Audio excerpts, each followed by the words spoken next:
The top uncommitted prospect in the 2020 class, one Zach Evans, is off the board. The five-star tailback is enrolled at Texas Christian University. Gary Patterson pulls a rabbit out of the hat for an extremely awesome signing. Now, Evans is one of the most interesting cats that I have ever covered in the world of college football recruiting. His saga is ridiculously wild. So this ends with Texas Christian, but it did not start there. Evans, who has rushed for nearly 5,000 yards out of North Shore in Texas and averaged better than 10 yards per carry, and been one of the driving forces in Texas high school football for the past year, but also been compared to Adrian Peterson as the best tailback since to come out of the Lone Star State. And when I thought it was done, right, it wasn't done. Last May, he introduces a top five that had among them LSU, A&M, Oklahoma, and the like. Nick Saban famously just kind of took his hands off and decided to go another direction. Georgia stayed with it, got his national letter of intent, got it signed, and then unceremoniously released him of his national letter of intent within a week of signing. This at a time when he was playing the Under Armour All-America game. This at a time when he is the prize get in this five-star laden class that included Bryce Young, DJ Uyunglele, and of course, Brian Brzee. He who is the highest rated tailback that we have seen in the past 4 years, and he who we thought, if not Georgia, then perhaps Texas A&M, who had the longest courtship with him thus far. Also, Jimbo Fisher takes an in-home to him last November before he ends up choosing Georgia. And then we have the recruitment pick back up past signing day, where he was supposed to take a visit to Florida that never happened because of the pandemic, where Ole Miss got him in the uni taking photos, where LSU thought to be a place that he could land, and then they, like Nick Saban, take their hands off the wheel and say, fine, we're going to let that dude wear what he does. And then we have Tennessee. Jeremy Pruitt's Tennessee. Jeremy Pruitt trying to set up visits to talk with the kiddo.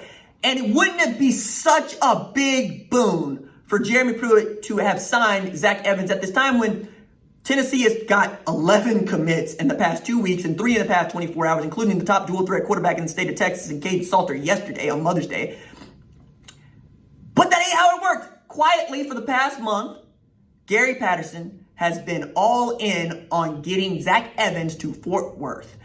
A coach who comes out of the Bill Snyder playbook. A coach who does not take chances on players. A coach who wants it his way, no highway option. A coach who has made his name by finding diamonds in the rough and overdeveloping them into first-round draft picks. He had Jalen Reagor go in the first round off a 5-7 TCU team. He's taken a true freshman quarterback and beaten Texas with that true freshman at quarterback. A guy for which was going to bring Alex Delton in. Lost Justin Rogers in the transfer portal to UNLV. Hasn't really had a tremendous college football talent that we all think of as a great college football player since going back to perhaps even Josh Doxson. Yet and still, Gary Patterson, he of the visor, he of the sweaty Gary, decides to do what none of y'all said that a coach of his caliber would do, which is take a chance on a true talent, baggage and all. Because I've said it from jump. You will make allowances for a player of Zach Evans' caliber. I don't care who you are. If you decide not to recruit him, you do so at your own peril. And now Zach Evans is headed to the Big 12, which means that Oklahoma has to come up with a way to stop him. Texas has to come up with a way to stop him. Baylor and Dave Aranda have to come up with a way to stop him. He's probably going to run roughshod over Mike Gundy in Oklahoma State. You're looking at what they have on the calendar to date. And you're talking about Temple. You're talking about Wagner. You're not talking about a who's who on Texas Christian's non-conference schedule. And then there's Big 12 play. So now Max Duggan in the backfield, but also he joins a backfield that has some Oklahoma ties because in this class, Bishop McGinnis is Dominic Richardson, running back, right, at Oklahoma City. Mount Enterprise in Texas had Kendre Miller, also running back, joining that class. Now you get 2 consecutive Class 6A championship games and 4,867 yards with 76 touchdowns.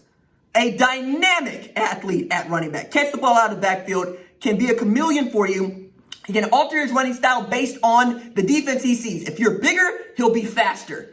If you're faster, he'll be bigger. He can run over, around, and through you.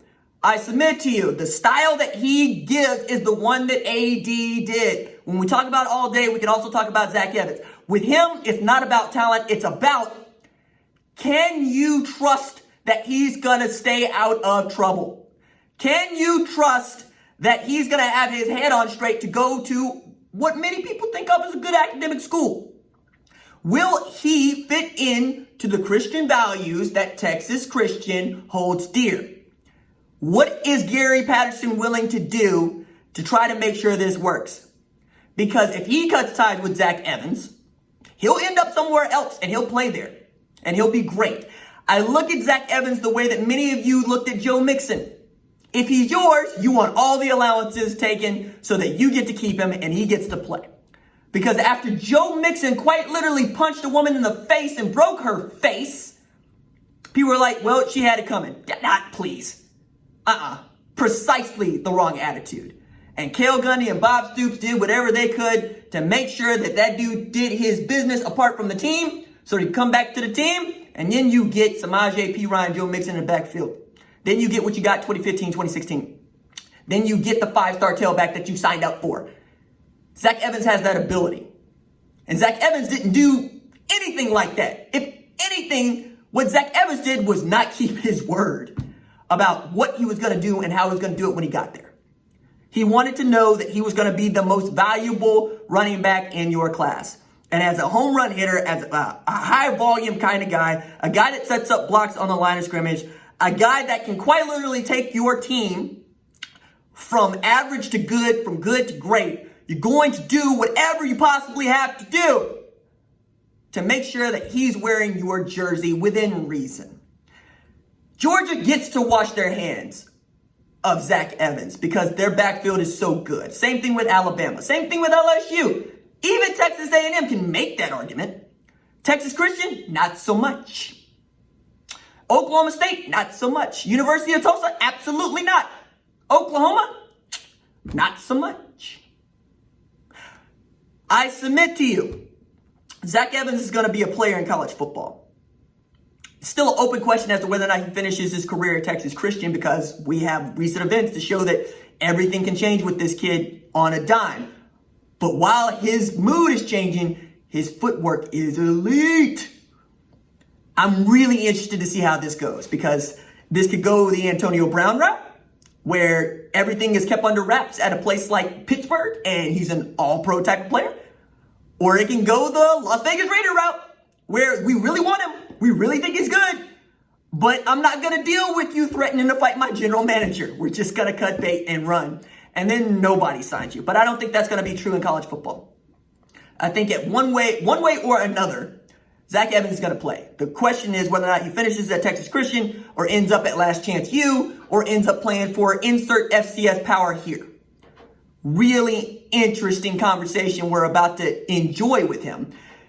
And for no other reason than he gets to play against Oklahoma. I'm so excited about that. Gets to play against Oklahoma State too. Gets to play against Texas. I would have enjoyed it if he was in the SEC, but now the SEC loses out on the top running back in the class, which, is a win for the Big 12. And really a win for Gary Patterson and Texas Christian because it's also the first 5-star that Gary Patterson has ever signed. Because Gary Patterson ain't necessarily been in this market before, right? He hasn't swam in these waters before.